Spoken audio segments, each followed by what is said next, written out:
Mic check. Mic check. Can you turn it on? Okay, turn it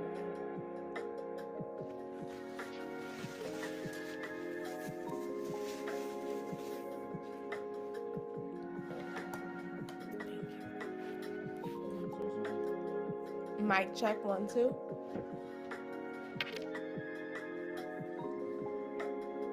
But we turned that one down so you don't know if you can hear it well.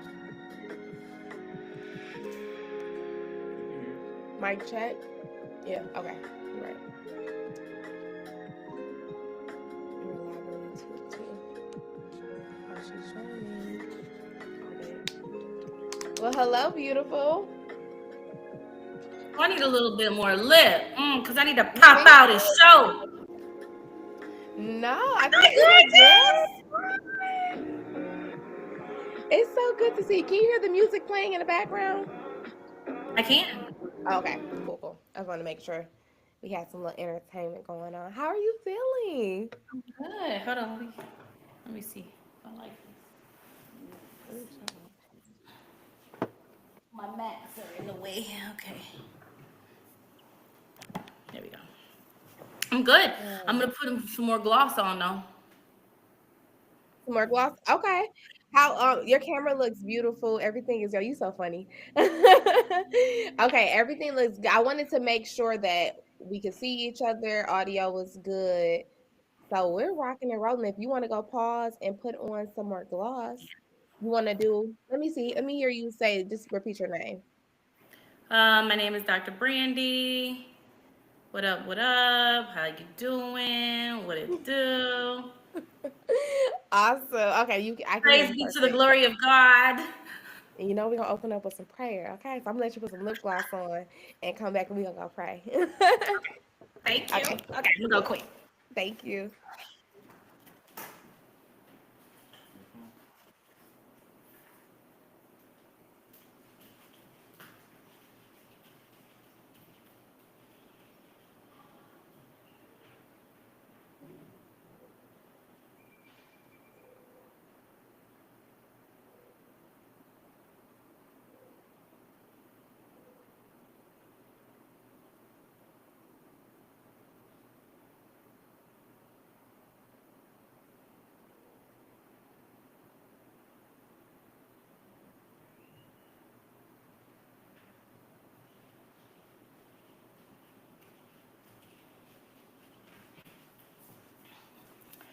Okay. I really don't look no different. Oh well.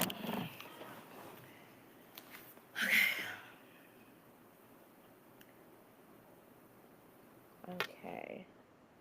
All right. So let's see what's going on here. We had someone say they couldn't get through the link. You got through it pretty well, huh? Okay. Yeah, I didn't have any issue. Did you use Eventbrite or the email? I use the email. Okay. I just sent out an email too. So let's see. We have 4 people on YouTube right now. So I wonder if they are also trying to have a hard time. Let's see. Hey everybody, if you have registered online and you are having a hard time getting to the actual event, please let me know in the chat. Yep, let us know in the chat. All right, because we'll get started in less than about 2 minutes. I'm gonna make sure Yeah, give. everybody was able to get in. Let's see here. How are you feeling? I feel good. Anytime I'm in your presence, I feel good. You are so awesome. And let me say this too: that she is a returning guest. She is nobody new to unlock. It was unlocked with keys. We're unlocking limits now, but she is nobody new. This is a reminder, another. What am I trying to say? We're bringing you back on. It's a A reunion. reunion. I like that. That's what it is. I like that a lot. Okay, so let me Should I see. change? Let me put this. You was able. You let me know this, and I'm gonna do. I'm just going to do it like this. I'm just going to send another email. So if you originally received an email, I'm going to send you another one so that you can get access and get into the chat. We want to be able to talk to you.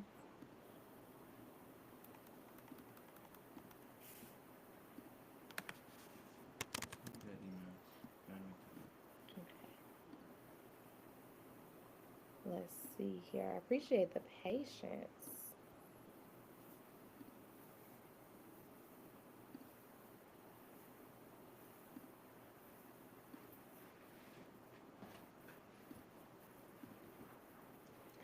That's why I'm glad we got on a little early. I'm like, we might need to Yeah, me make too. It's sure. okay.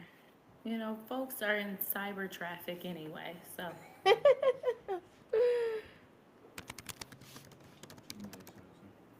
um, the investor.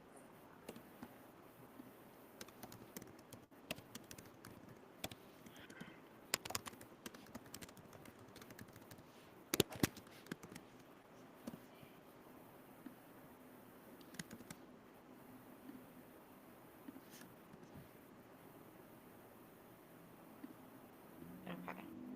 All right, so all of my YouTubers, we just sent you an additional link. Use oh yeah, we're all on YouTube. I can see it now. So make sure you use that link to access. We have someone, Toy made it into the chat. All right, hello Toy. Okay, so I don't know y'all. We have people who are able to make it into the chat. So if you are on YouTube, you registered, go click the link that I just emailed you, and you can come directly into the chat. I'm gonna still check on my YouTubers though to see how y'all doing. Awesome. Toy, can you let me know if you are on Riverside or you are streaming from YouTube?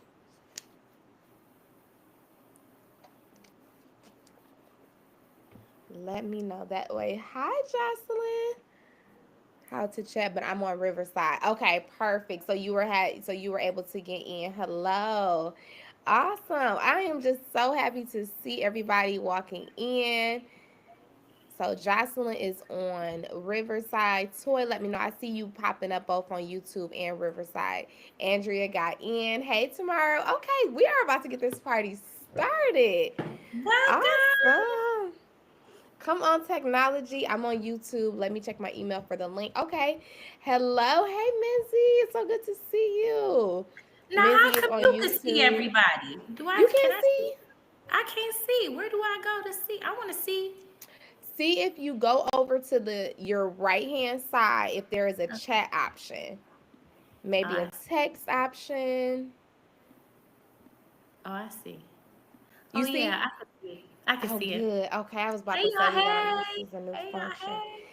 Awesome. We're about to get it started. I see everyone is trickling in. Beautiful. My husband is here assisting. Hi, honey. All right. Toys on Riverside. Lovely. Okay, ladies and gentlemen. So we are going to utilize the chat if you have any questions, and we are going to dive into it. Well, let me tell you, Dr. Brandy, you were overloaded with questions, okay?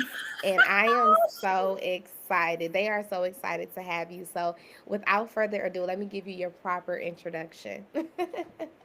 Well, welcome everyone to the Unlock Limits podcast. I'm your host, Mykea Latia, and today we just have such a phenomenal special guest. This is a reunion, as she said. She is no one new to Unlock Limits, previously known as Unlock with Keys. She is the one and only Dr. Brandy Pritchett Johnson. She is a licensed psychologist, the founder of the Future for Teens group and the Diane Morgan group. She is a phenomenal therapist, in my opinion. She's someone that I seek for advice to all the time because I truly trust her expertise and know that her experience is well worth it. So without further ado, can we please put some fires in the chat and welcome Dr. Brandy Pritchett. How yo, are I am you? not above it. It never gets old. Thank you. Thank you for You are that. so welcome. And thank you for all the love in the chat. Yo, this I is see like it. a circle. Oh, we got some roses too. She said, I'm going to take it another level. I like it. We will take I'm it. with it. Thank you, ladies. Awesome. Oh my goodness. So I'm excited to dive into it because when I tell you the questions were phenomenal, I was like, wow. And a lot of the before we dive into the questions, I do want to make sure we throw our disclaimer out that this is for educational purposes, okay? This is not to be substituted with any clinical advice, just educational purposes. We have it below so that you all can see. And so we're all just on the same page here. We do not want to we want to steer you in the right direction. If you need further assistance, Dr. Brandy, I'm sure she can either assist you with her services or guide you to where you can go give some more, additional feedback. Okay, awesome. So we'll Absolutely. be making sure that periodically have that rolling so people can see it. So, Dr. Brandy, can we just first talk about you? Because you've been doing this for over a decade, 2 decades now, 20 years. Don't start adding. Okay. Don't be rounding up now. Uh, but close to 2 decades. Yes. Okay, so can you tell us how did you get started, just even in the mental health field? I will say, and I genuinely feel this. I feel that I've been called to the work of healing in the form of therapy. There are many healers, but I've been in everybody's business since I was a child. I was nosy, I was bossy, I had a lot to say. I had, as a young child, real sophisticated perspective, which wasn't always welcomed amongst my peers in elementary school. And I also, some people know this about me, many may not. I also experienced a traumatic experience pretty young, pretty early, when I witnessed the death of my mother. I was about 10 years old. So I had my first introduction to formal therapy at around age 10. So I feel like I've been called to this work since I was a child. I've been calling myself Dr. Brandy since AOL, and I was about 12, 13. So I kind of knew. I wasn't always secure in this, but I kind of knew. So I went to college for psychology. I went to grad school. I got my doctorate. I kind of did the quote unquote traditional path in that way. So Wow. I've always known this would be kind of my path. That is special. So you've said a lot of great things, and I have my journalist hat on, and I'm trying to make room for our chat hat as well, because I love it. You first off, you said that you already knew you were called to this space, and that's a blessing within itself to be able to naturally walk into your gifting. But you made two very crucial points of you experienced trauma at a very young age, and you also mentioned not having the security within this position initially, right? So, first off, with your trauma, how has that shaped the woman you've become? Ooh, it is definitely shaped everything. I think it is definitely influenced for better in favorable ways and in ways that have been very complicated. I wouldn't say unfavorable, but in ways that have been maybe complicated or difficult for both me and the people around me to understand. It has shaped everything. I was 10 years old. I witnessed the my mother's death, and she was only 27. She was very young. It was unexpected. So my whole life changed. Now, luckily, I had a lot of protective factors. I have family. I had, my family had resources. They didn't skip a beat in a lot of ways. But I think the trauma really influenced the birth of resilience in me very young, to where, as a young adult and as an adult, I've learned that sometimes I can be disconnected or detached from most genuine emotion because I'm resilient. And so while I appreciate, respect, and love my resilience, I also recognize that the consequence has been sometimes I don't even know when I'm sad or upset. I do now because I've done some of that work. I wouldn't know I was upset or sad because my mantra used to be nobody died today. The world could be falling apart, and I would literally be kind of grounded in nobody can steal my joy and nobody died today. And that is a magical way of navigating and surviving, but it could also be very disconnecting. Mm. which Does that brings cause also anxiety? Oh, no, not no. initially. No, no, not initially. But I tell you what it did curate. It created a little perfectionism Okay. and workaholicism, if that's a word. And I learned maybe about 8-ish years ago, 5-ish years ago, I learned that my greatest coping mechanism has been competence. I can control that, Okay. right? Talk to me.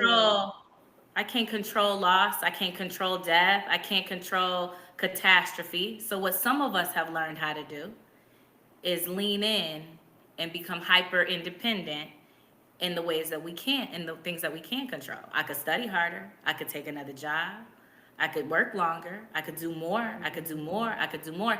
And that is what caused the anxiety. Okay.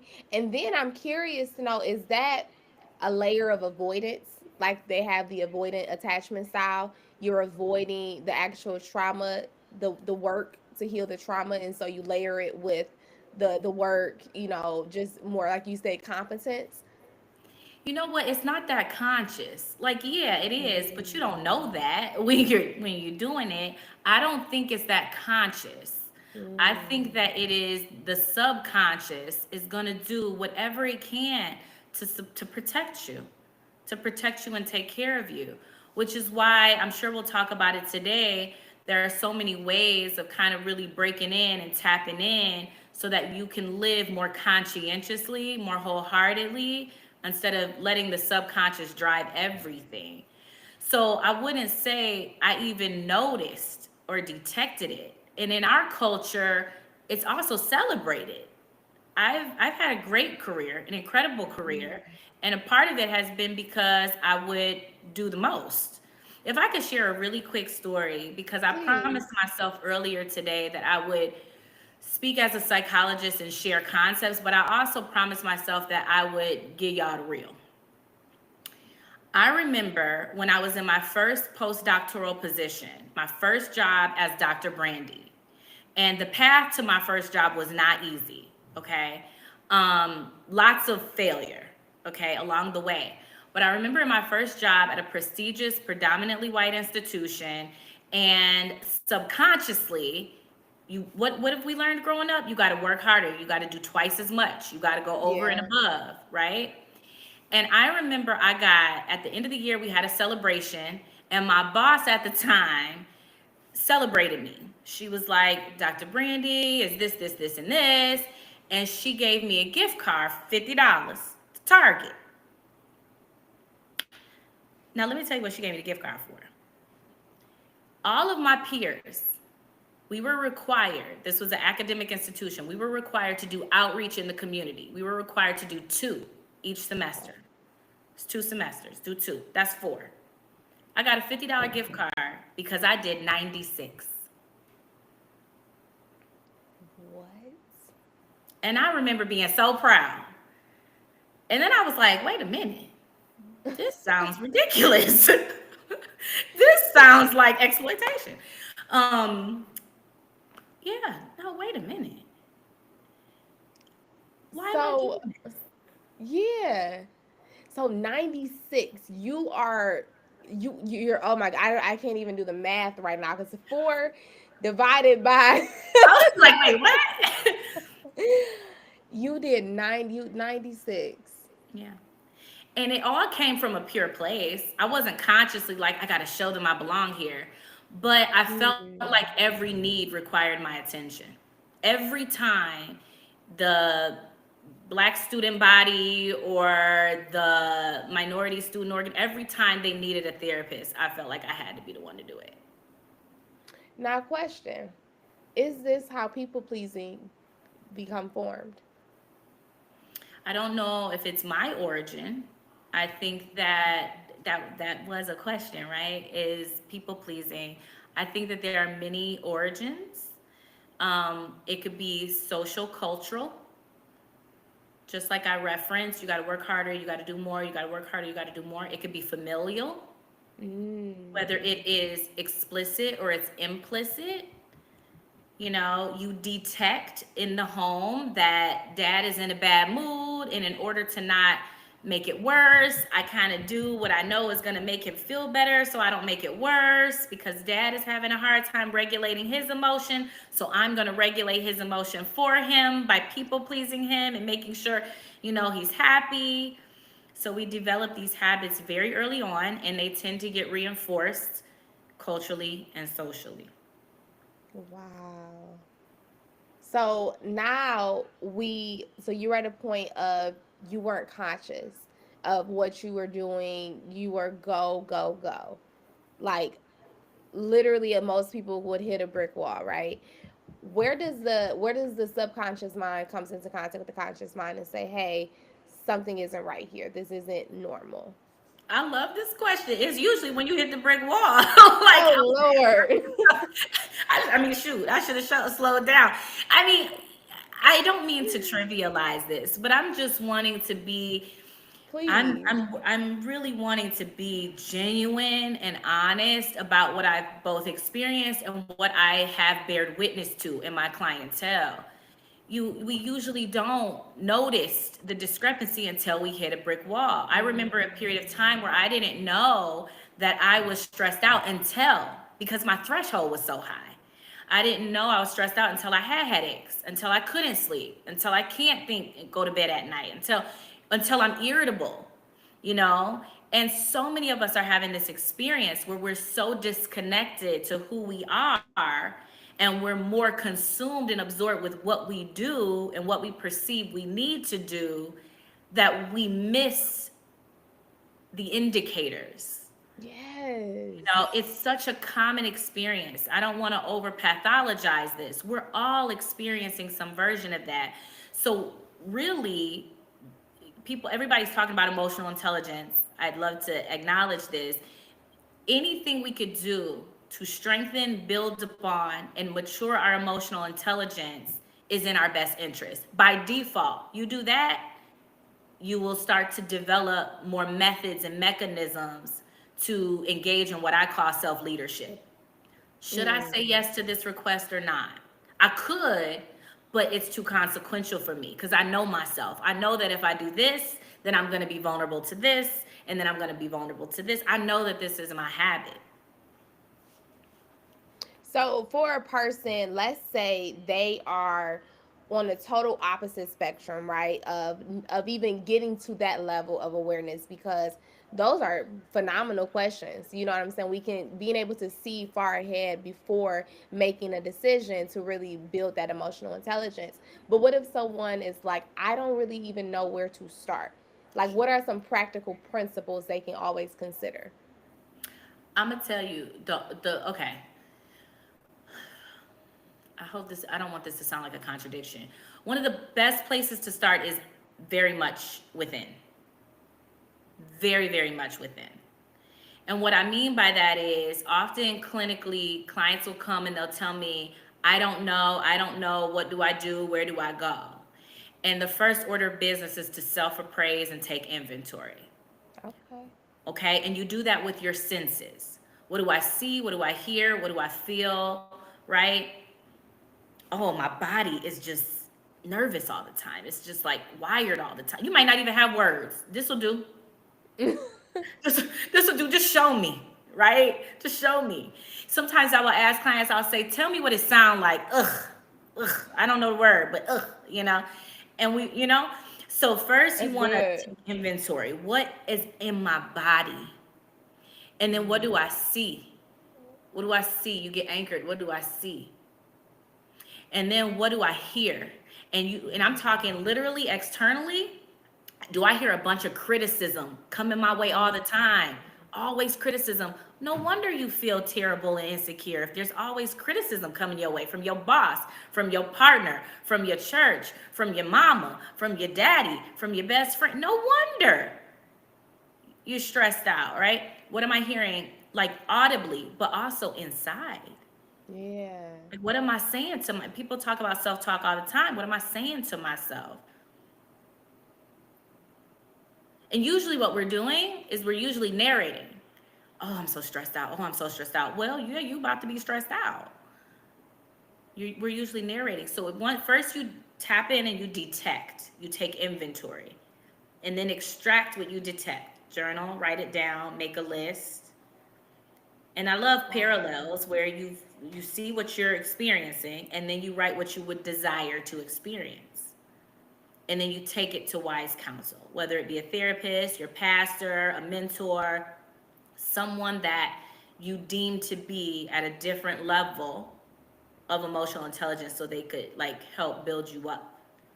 You don't need somebody that's going to corroborate the BS and say, "Yeah, girl, you be lazy." You want someone to say, Or "You you don't be lazy. you know, or just to reinforce that. You want somebody that's going to help you level up. So then you go to counsel. And then secondly, really quick, the other place to start is observing what's around you and asking what's around you. I will tell you, full transparency, to this day, I am in probably one of the healthiest spaces as of recently in my life after a very unhealthy space. It's kind of episodic like that. But to this day, my kids, man, they Mm. are such a gift. They are angels because my child can say, my son will say sometimes, he'll say, "Mommy, why your voice sound like that?" And then I'm like, "Oh, am I rushing? Is that the language of stress?" So sometimes the people around you will help to mirror Wow. what they're experiencing so that you don't feel so much pressure of having to have such sophisticated insight on your own. Your universe will tell you. Wow. My friends at one point in time, this is a joke. I know some of y'all got friends like this because you do this too. My friends would be like, "Girl, I told you to come at 2 because I know you're going to be late." Yeah, I'm guilty. That's conviction right all over my face right You now. know, we're human beings. You are still exceptional. We are human beings. But the universe will tell you, okay, if my friends cute, if all my friends do that, then okay. Yeah, maybe I need to tighten up. Let me tighten up a little bit. Let me I'm still working on it. Oh, I'm still working on it. you know, this is so good. Oh my goodness. Okay, so like I said, I have a journalist hat. I got to put the chat hat on because I'm about to start diving into everything you said. But I see a lot of good comments in the chat. Let's see here. First off, thank you so much. Y'all are tearing the chat up. Okay, this is love. This is what we want to see. We want to see interaction and just you all giving your feedback and asking your questions as you go. So right here, he said most of us are programmed to have a high threshold. Yeah. Right. How do we reprogram that? Or how do we find balance in that? Because I don't necessarily think that's always a bad thing. I would completely agree, and I think we're shouting out Darius here because I love that. Is that who Husband's we're? coming next. Is that who we? That's Is that who we're Key, but he's coming right next. His Oh, is question he? is, See, he yeah. said threshold too. Oh, So he there's did. yeah, high threshold, high results. I love that. Oh, I love. see what I'm saying? I Yeah, love he. that. That's a theme. So I love that y'all are saying this because I want to be careful, especially as a psychologist, to not again over pathologize the human experience. There's a range of human experience. Somebody was asking if we overuse certain words. Yes, every distressing experience is not trauma. Every distressing experience, every maladaptive interpersonal reaction is not Mm, narcissism. Like it's not. And so it's important to detect those things and discern those things. But even as this has come up with threshold, it's not a bad thing. I have no regrets. But I also recognize in this era of my life, it requires me to pivot in a way that is more favorable and more aligned with my the current manifestation of my calling. Had I not had that metric of like, I remember my best friend used to mess with me. My mantra in graduate school was suffer quick. Suffer. In undergrad, it was suffer. I finished in three huh. years. I took the maximum amount of credits. I overworked. And everybody's like, "Oh, it's so much. You're doing so much." Yeah, suffer quick. It'll be over in a couple years. It'll be over in a couple years. Is that healthy? Some would say no, it's not healthy. But it certainly resulted in some high results. And I don't regret it, Listen. but it's not sustainable. It's not sustainable. And so if my current brand is around liberation and wellness, then I need to pivot my relationship to myself and my environment so that I can be an appropriate embodiment of the very thing that I preach. Yeah. You know what? I love how you say current brand, showing that things that, you evolve through life.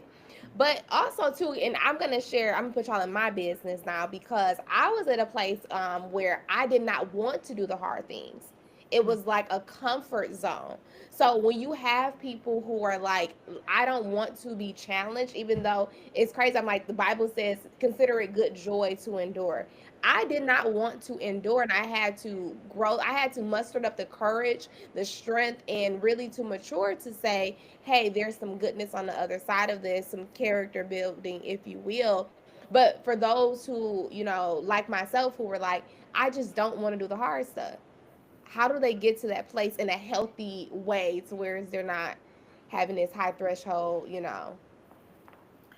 Well, so my dear friend Micaiah, you invited us into your business. Yep, I'm letting you So in. may I enter?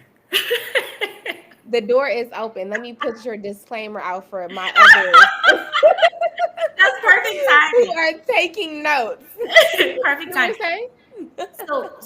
But even this, as we're joking, is very profound because I don't know what the answer is for everybody, but I want to be able to offer a thoughtful response to you. Okay. So when you say that you have detected or had a period of time in your life detected that you were inhibited and you didn't want to do the hard things, do you have a sense of what was in the way? Like, what would you describe was in your way? I think it was a lack of belief in myself. Okay. I didn't believe that I could be this person that I knew God called me to be, but I didn't believe it. I didn't see it. There was fear attached to it, inadequacy, and rightfully so, though, because if I'm being honest, I wasn't doing enough work. I wasn't being a big enough student to be able to do these things and thrive. So, and yeah, get in my business. Go ahead. Look at y'all out. So thank you. So this is because I think this is so common. Like people, Yeah, your experience is shared by so many people. So you don't got me. I got my pen and my I notebook see out. that. So lack of personal belief, inadequacy, and fear. Okay. So what I would do, we don't have enough time for this, but what I would do with you is I would, because again, we're tapping in. We're going to a deeper dimension of insight and self-awareness so that we could leverage that so we can live in a different dimension of our excellence and greatness. But you can't do it if you don't better understand. So I would ask you just more questions first before I tell you anything. I would ask you, well, okay, lack of personal belief. So then what was your belief about yourself? If you had to describe your past self in 5 ways, how would you describe yourself? Then I would ask you, I would say inadequacy. Okay, according to what metric? What is the metric of success? What is the metric of pride? What is it that you're wanting to do all these things to accomplish or acquire? And then I would ask you, I'll say, oh, fear. Oh, yeah, fear is always around. Tell me a little bit about your relationship to fear. How did the people around you growing up, did they talk about fear? Did they talk about being intimidated? Tell me what your relationship to fear is. People are so threatened by fear. Fear is going to accompany you everywhere you go, anywhere. Mm, mm, It mm. is. So, one of the things, there's this really incredible poem. It was like a snippet in a book, and the book was called Big Magic. And there was a snippet in the book, and I hacked the snippet, so I got to give credit. And it talked about creativity, but I talk about it as fear. Fear can, and it's a whole poem. I'm gonna send it to you so you can share it with everybody. Please. But the poem is essentially saying, fear, you're welcome here. You can hang out with me. I'm not threatened by you. You can come, you can hang out, you can even have an opinion, but you do not have authority and you cannot drive. That's lovely. and then we work it out. We start to operationalize these concepts. So, based on your answers to these questions, I would get to know you more intimately to say, okay, let's see if we could find a counter experience to what's coming up naturally. Okay, so when the belief system that you have comes up, what is the new one? Let's craft a new one, a new mission statement. You That see? Yes, that is so spot on. We have some hand claps in the chat too because the way you explained that and were able to dive deep and dissect, if you will, the issue. And it wasn't like a hey, this is your answer. This was no, let's start from like you said within. That's been the constant theme. It's starting from within. Asking those questions that will help you to identify where is the root cause of all of this pain. And yeah. Because look, because the thing is, ultimately you want to know how to move, how to proceed, but we got to know what's in the way, and then Yeah. come up with a method to address what's in the way, and then we craft kind of where you're going, or we amplify where you're going. So often what people do is they skip from um, kind of awareness to action. This is what you need to do, but the likelihood of you actually doing it, okay, you need to, create a mission statement, go get an LLC for your business, and create a budget.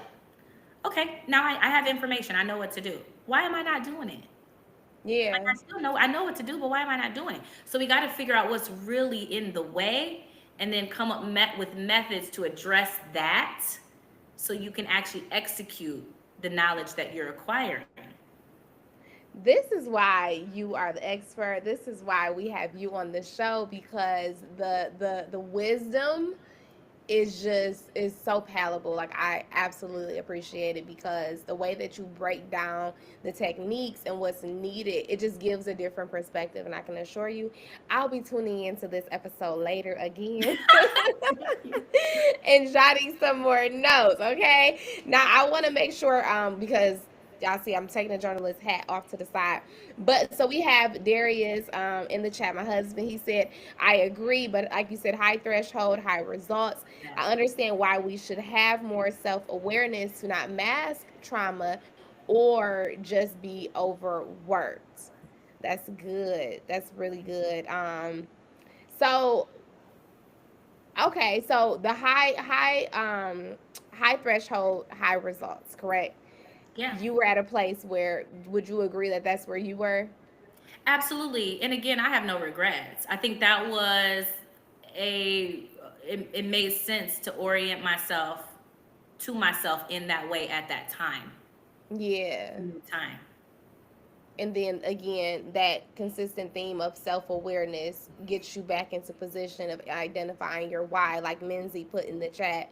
Why am I doing this? So I can now then understand the operations to execute. That's right. In the sense, okay, I'm trying to make sure I'm paraphrasing correctly. That's right. Now, okay, I have talked your ear off from my heart. I want to get into some of these questions. We received a ton. I know I sent them to you. They were a lot and they were so appreciative. So I want to start. Let's see here. We have a question. We had a relationship question that I actually wanted to start with.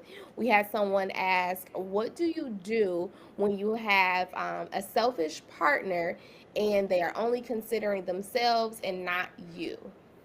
Ooh, Yeah, we went straight to it. I don't know.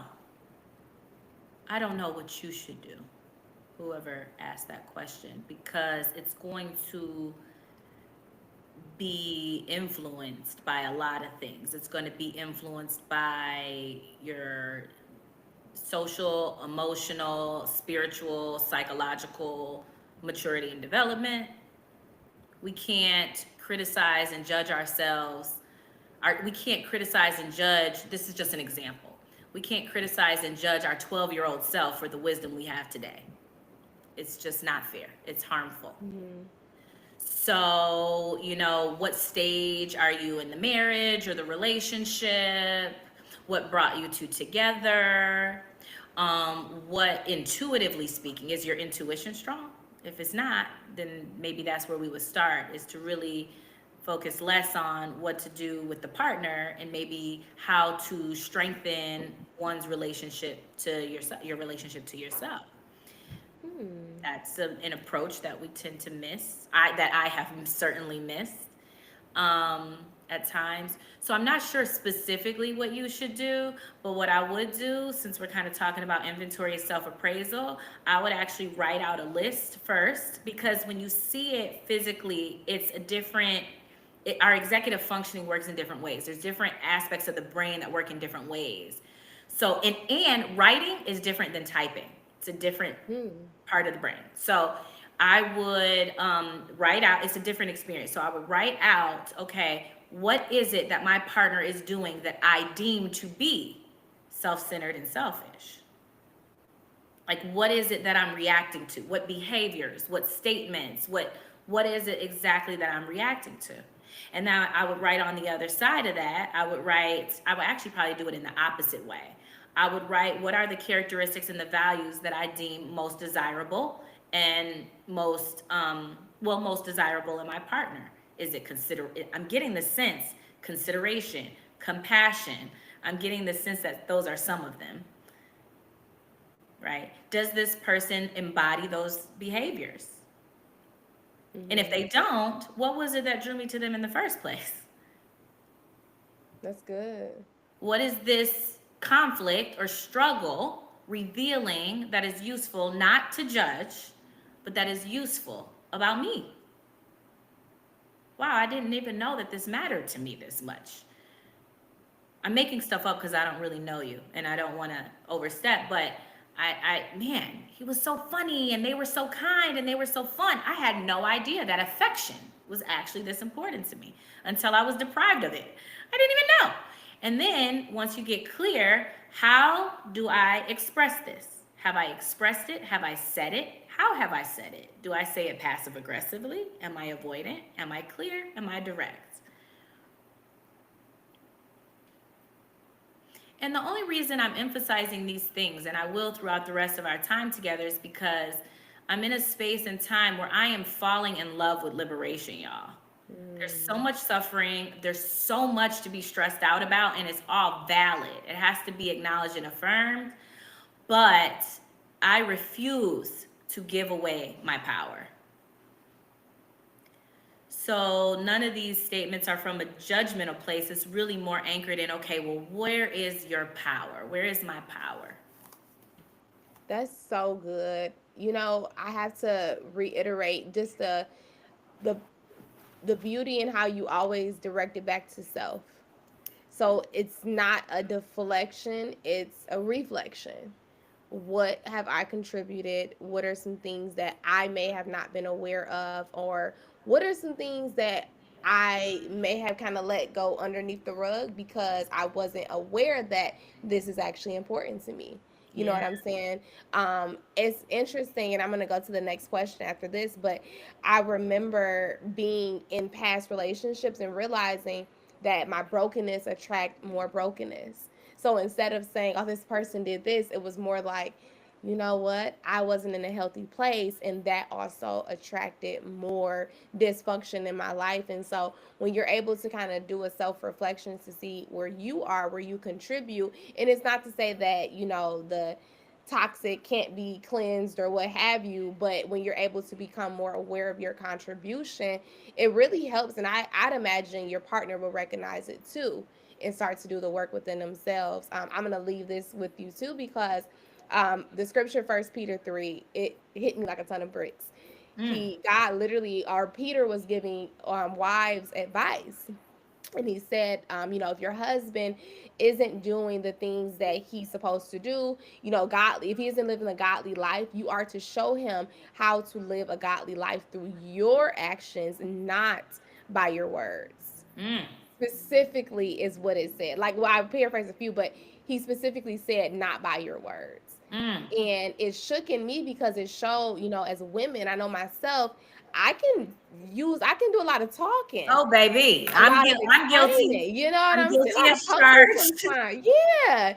And when he put it that way, I said, okay, stop talking and start doing, and doing it in a righteous way, not in a spiteful way, but being very pure at heart and showing your partner this is how you love, this is how you live a righteous life. So I just wanted to throw my little 2 cents in as well, because it's so important to again start within with self.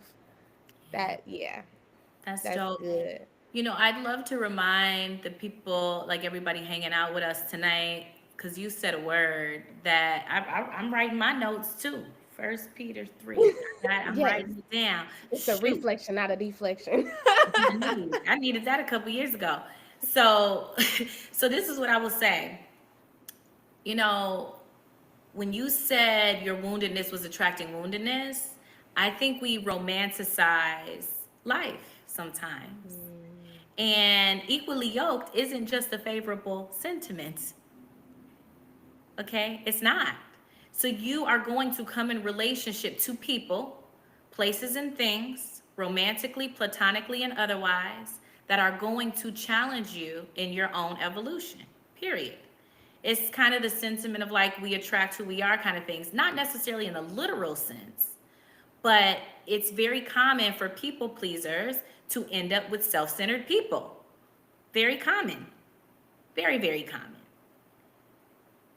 So it's going in a part of the value of that, actually, it's important to be able to discern harm from discomfort. But a part of the value of that is both parties have the potential of maturing the other.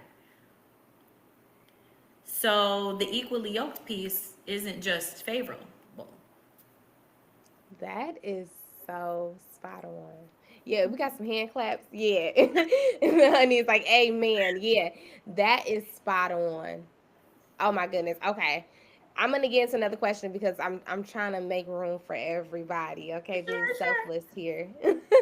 Okay, so Tamara has a question in the chat. She said, "How do we become aware of the things that are important to us outside of a romantic relationship?"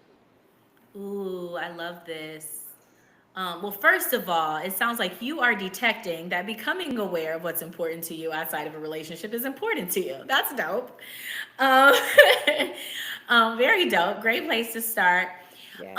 There is a difference, and everybody have to decide what this looks like for them. There is a difference between isolation and retreat and tranquility.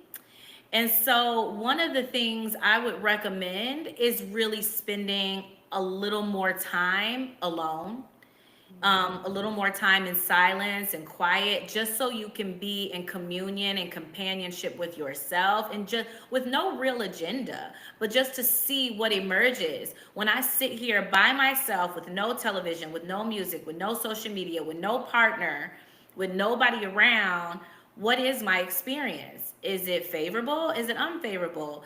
My and the senses are always a useful anchor. Sensory. What do I automatically start thinking about? What do I feel in my body? What am I drawn to? And just really, again, getting a sense of what it's like to be in companionship with yourself. And then you do it in certain activities as well.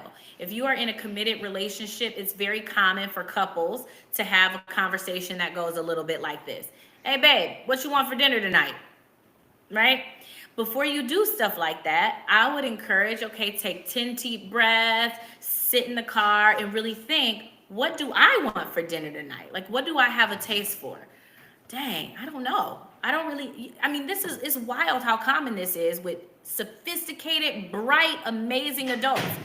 I don't know what I want. Like, I kind of want, I don't know. Like, what do I want? What sounds good to me? You know?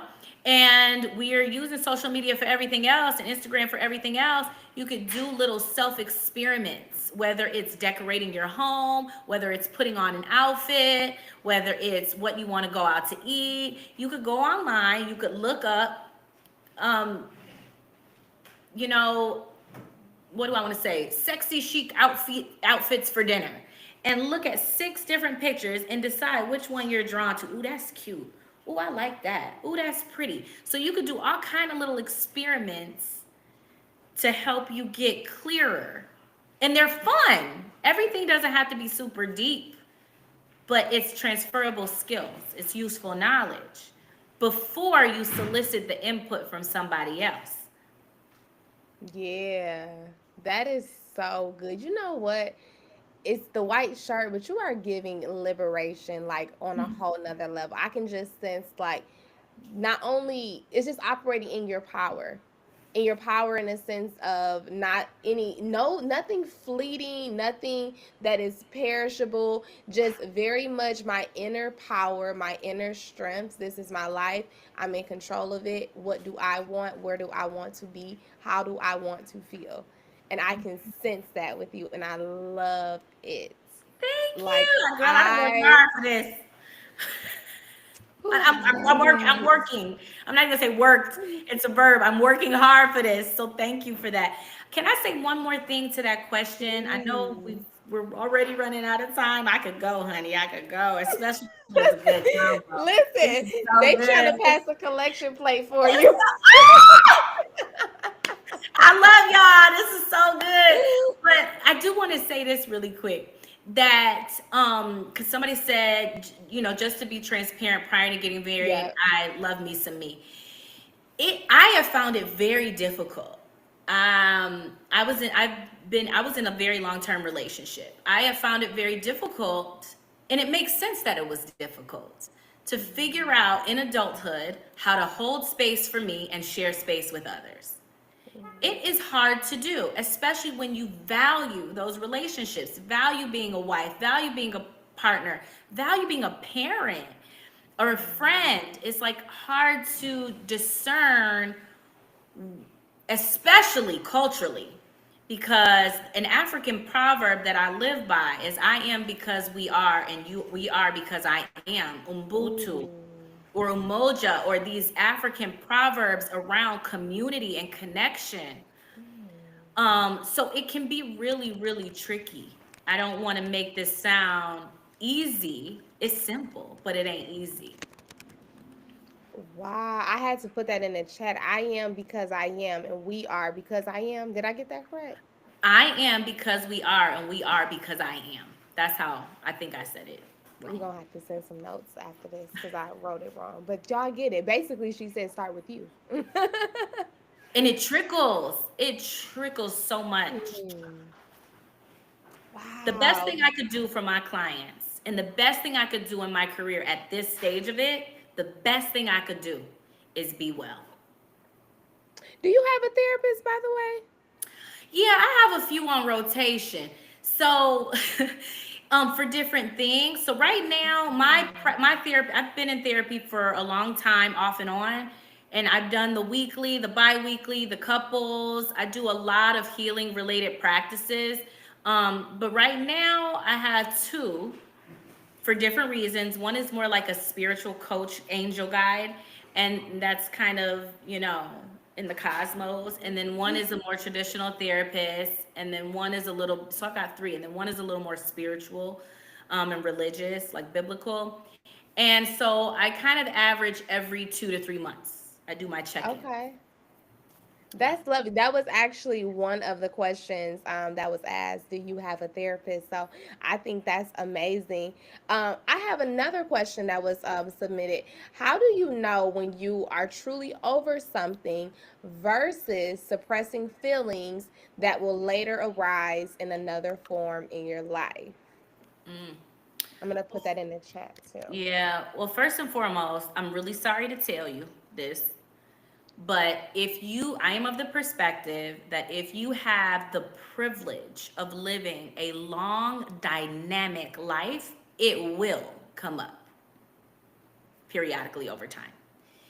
The loss of my mother, the death of my mother, because it's been so long, I've lived my whole life without her. People hear about it and they're kind of like, oh my gosh, it's really not the most traumatic thing I feel like I've ever dealt with, to be honest, from an emotional perspective. But when I turned 28, that was a very hard year for me because my mother died at 27. When I gave birth to my son, that was a hard year for me because I came into what it was like to be a mother. When my son turned 10, that was a really hard year for me because I was 10 when my mother passed.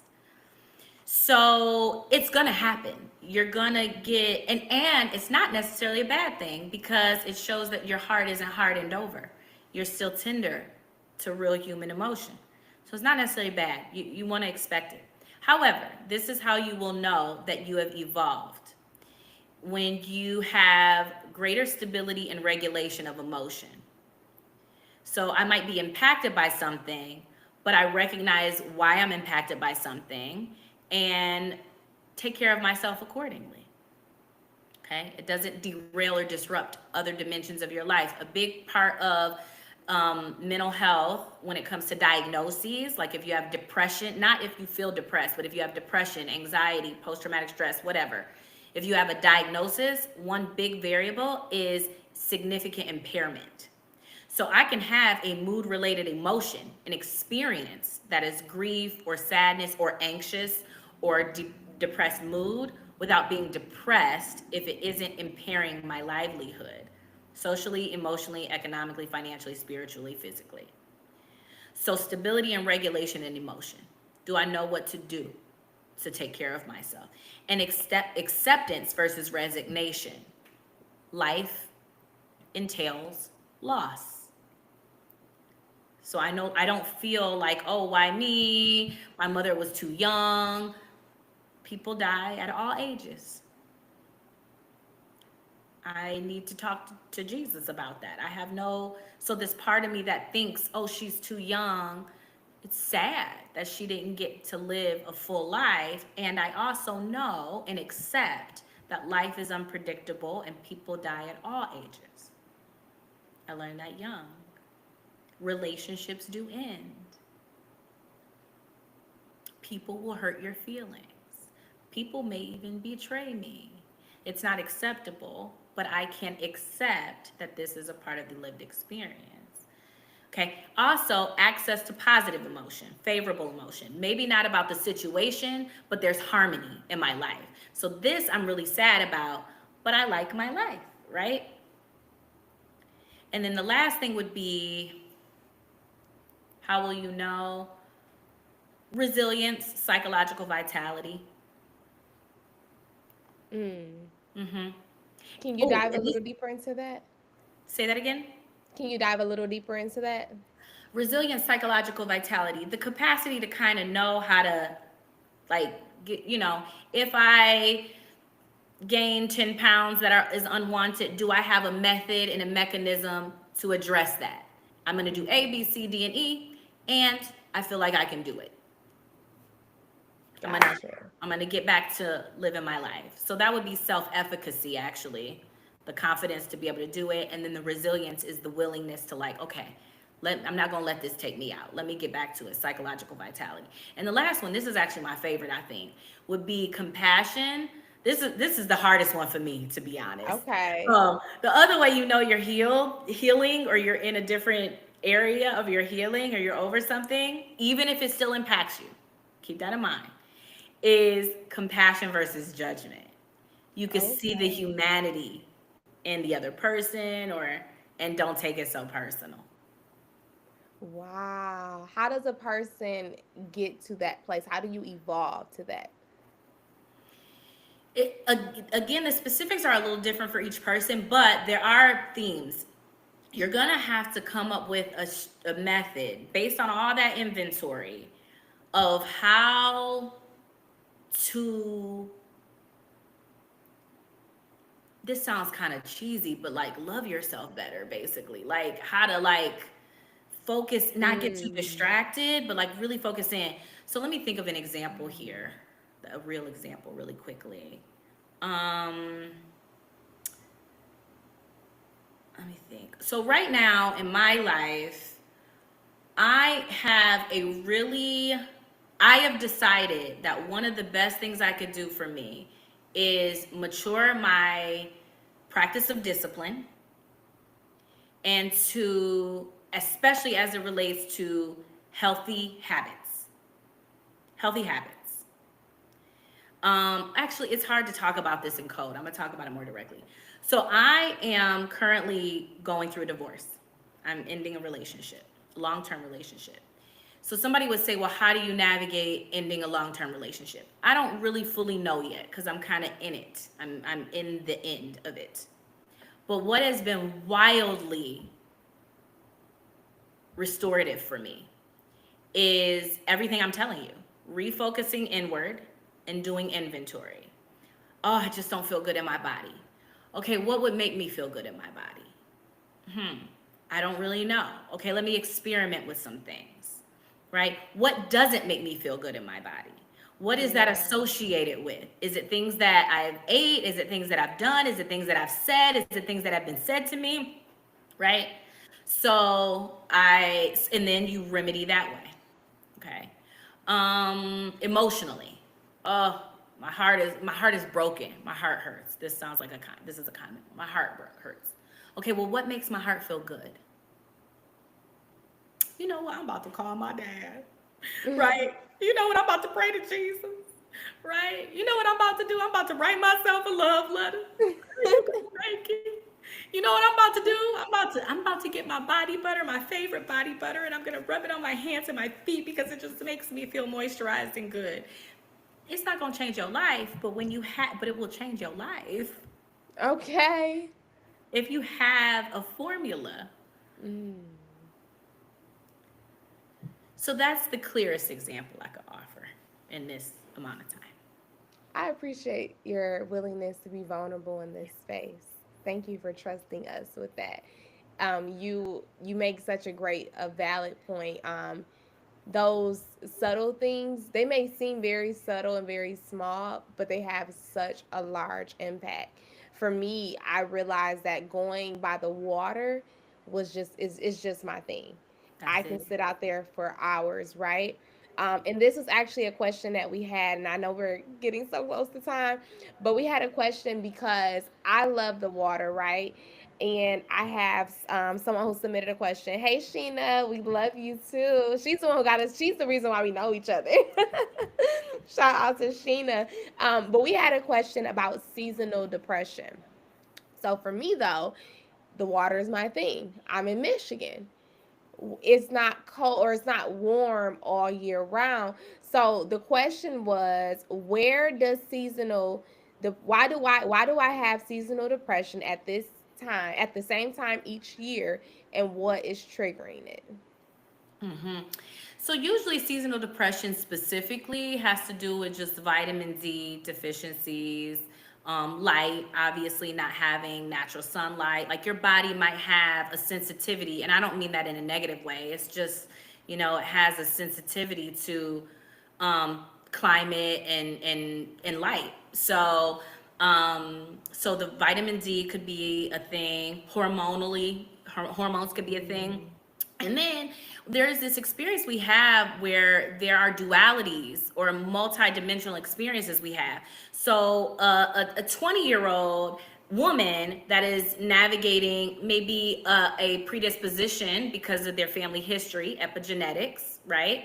To depression or depressive like symptoms may have some seasonal symptoms, right?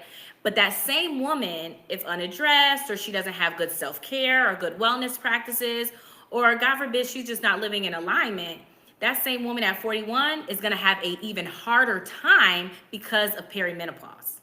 Mm. So, or say that same woman is 32 and she's pregnant, the estrogen is going to impact as well, right? Say that same woman, or we could say man, it could be anybody, but there's just different variables. Say that same person is navigating real stress at work, so they're not sleeping well, and their optimal level of sleep is really 9 hours a night or 8 hours a night, and they're really consistently only getting 5, so you're sleep deprived, and it happens to be winter, and it gets dark earlier. So there's all of these elements that kind of work together, and this is also why tapping in is so important, so you can kind of get a sense of your cadence, like, and know your body well enough to know, ooh, I noticed this and I noticed this and noticed this. I would recommend somebody that's dealing with seasonal depression, I would obviously recommend that you do a whole blood, like get a blood panel from your primary care doctor. I would recommend you do it in the summer, and I would recommend you do it in the winter, so you can see your levels, so you can see contrast in your levels, and if there is contrast, and if you need iron supplements or whatever. I will also, everybody talks about self-care. Okay, you could be stressed out talking about the job if you want to, but at the end of the day, you really have to figure out, how am I going to navigate sleep, physical activity, and my diet? How am I going to navigate that? And you could get real creative. There's a period of my life where you could tell me all day I needed to work out. There's no way I'm going to a gym. I'm not going to a gym. I don't want to sweat my hair out. I got these kids. I got to take care of these kids, and I got 3 jobs. I don't have time. I can't go. But what I can do is a dance party with my kids every morning, and after school every day. Every morning. You pick a song, I pick a song, and we just jam out. That's good physical activity. Get the endorphins going in the morning. I don't gotta go to the gym. I don't gotta go to the gym. So those are some of the things that might be impacting hormones, vitamin D in particular, and your self-care regimen, your sleep, your menstrual, age, lifespan. Those are some things. And then lastly, this is unpopular, but I'm going to say this because this goes with everything. If you consistently detect themes of distress and disalignment in your life, there's no self-care methods that is going to eradicate that. It will help you navigate it, but the only way to eradicate it is to change your life. So sometimes you do small pivots, like dance parties in the morning, and sometimes you do big pivots. If every single winter you are complaining about Michigan, you need to figure out when you're moving. Cause Michigan gonna be Michigan. Mhm. It's just gonna be Michigan. You feel me? That's yeah, I feel you. And that's the accountability. I want to call it self accountability, but that's just accountability. When you can get to a place where you're aware enough to say, you know what, I'm not making the best decisions, and in return, it's creating poor habits in my life, and I'm just not happy with it. And I think that that helps us to get to a quicker understanding of what is taking place. Now, sometimes though, I notice that we'll kind of surface it, like you said, like it's wintertime, I'm gonna throw a complaint out there and I'm gonna mask it with a complaint instead of just saying, you know what, I just I may just maybe I'm afraid to make this big move, and instead of just saying that, Yeah. I'm gonna say, "Oh my God, it's so cold! I'm so sick of the snow, baby. We've been here our whole lives." It ain't going At some nowhere. point, like you said earlier, what is the deep rooted issue? And when we can get to that level of awareness, accountability, we can properly take action. When I tell you this has been so fruitful, I do not want to let you go. Like I promise, I want to just hold you a little tighter. But I know that I want to be respectful of people's time. And this has just been such a great conversation. Real quick before I let you go, Sheena has an amazing comment. Thank you so much, Mizzy and Sheena. Oh, that's so sweet. Thank you. Yes, Sheena has been rocking with us from the beginning. And yes, she said your vulnerability is truly appreciated. I appreciate it.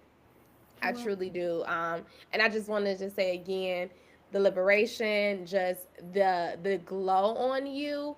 So many men, but especially women, I really pray that we all take from this because it just you're just in a place of, like you said earlier, taking your power back. And taking your power even in the simple things. What do I want? What am I experiencing? What life do I want to live? Yeah. Am I happy with where I'm at, or do I want to make better decisions? Because at the end of the day, we are in control of whatever life we want to experience. So, if you want to have true transformation, it starts with you. That has been the consistent theme of our conversation, starting within. Exterior can be sometimes a distraction, but the interior is not going to lie. It's going to tell you the truth about what is taking place. So, Dr. Brandy, I appreciate you. Can you please let us know where people can find you? What are some services that you offer? And I'm going to have you give just final words before you go. Yeah. Thank you for that. And thank you for everybody in the chat and the Yes. incredible questions. It's so nice to have that kind of engagement when you do something like this. And you all are giving me my flowers for the vulnerability. I want to just say thank you for holding it in an honorable way. I really respect and appreciate that. And I want to shout out definitely Sheena because she made this connection possible. And she is a queen in her own right. And I also want to just say hi to my dear friend Jocelyn, who is in this space and who has been such a good comfort to me. I reflect on things that she has said to me that has been really restorative to me. So you need your village as well. And I guess final thoughts. I think I would just say the easiest thing that detects disruption is kind of our perspective of others. Oh, the boss that we can't stand, or my partner who is selfish, or the this or the this. I would just encourage you to just start by asking yourself, and what does this reveal about me? Like, what is this telling me? It's telling me that I feel dismissed, or that I feel hurt, or that I'm sad, or that I notice I'm being defensive because it's reminding me of my mama, and my mama used to, So maybe just start there. So I just wanted to offer that last, and I wanted to say I am here for you in the ways that it makes sense that I can be. A Liberated Me is a movement that I'm really focused on this year and beyond. And it includes a couple of different things that will roll out over the year. We have an Invincible Black Women's Boot Camp, like a pop up that's virtual. It's a virtual space that's offered on a monthly basis. I have some wellness courses rolling out over the year. The only one that's available right now is Living with Grief. So if you're living with grief, that is a self-guided little wellness tour or wellness course. And then of course, I'm always happy to speak and to come to where people need some therapeutic support or coaching.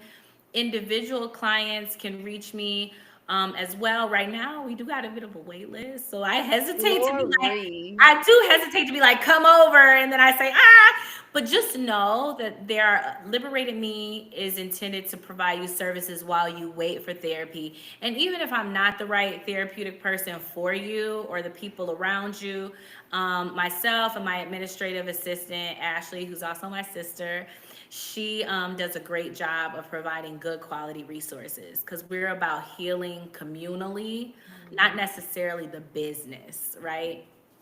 So and then of course, Instagram, I am Dr. Brandy. I'd be popping in and out, but I'm doing better these days. So I am Dr. Brandy on Instagram. And if you go on my website, thedianemorgangroup.com, there's plenty of stuff on there, but I'd love to also direct your attention to a couple of podcasts I've worked on as well. One of them is called Hell of a Ride, and that was with my family, including my soon to be ex husband. It is an incredible platform. I still support that. I still love that, and I still want the best for him. And then the second podcast is called Convo Heals with my colleagues, Dr. Bachnick and Dr. Hasti Ravo. So there's plenty for you to play. Plenty to She's like, play I'm with. everywhere. I'm everywhere. I'm coming out. I want the world to know. Okay, Hey, I'm gonna spare y'all my vocals. thank you for this, Mikea. Thank you. You have been such a blessing to us. We're so grateful. Everyone in the chat loves you. Jocelyn, thank you so much as well. Please stay on the lookout. We will certainly be bringing the live audience back, and we'll have to bring you back. I just love when we get together. It is a great time. Okay. It is. I just thank you so much for sharing your expertise. This is a see you later because we will be back again sometime soon. We'll see how the Lord wants to work this out. I'm with it. Have a good night, everybody. Be Thank well. you. You too. Bye, everyone. Thank you, Sheena. We love you. Awesome. Well, everyone, that was yet another episode of the Unlock Limits podcast. Make sure you tune in and see who's gonna help us unlock some limits the next time around. Make sure that you take your notes and you just apply all that Dr. Brandy taught us today because if you want true transformation, like we said, it starts from within and you must execute. Okay. I will see you all next time. And again, thank you for tuning in. Bye. See ya.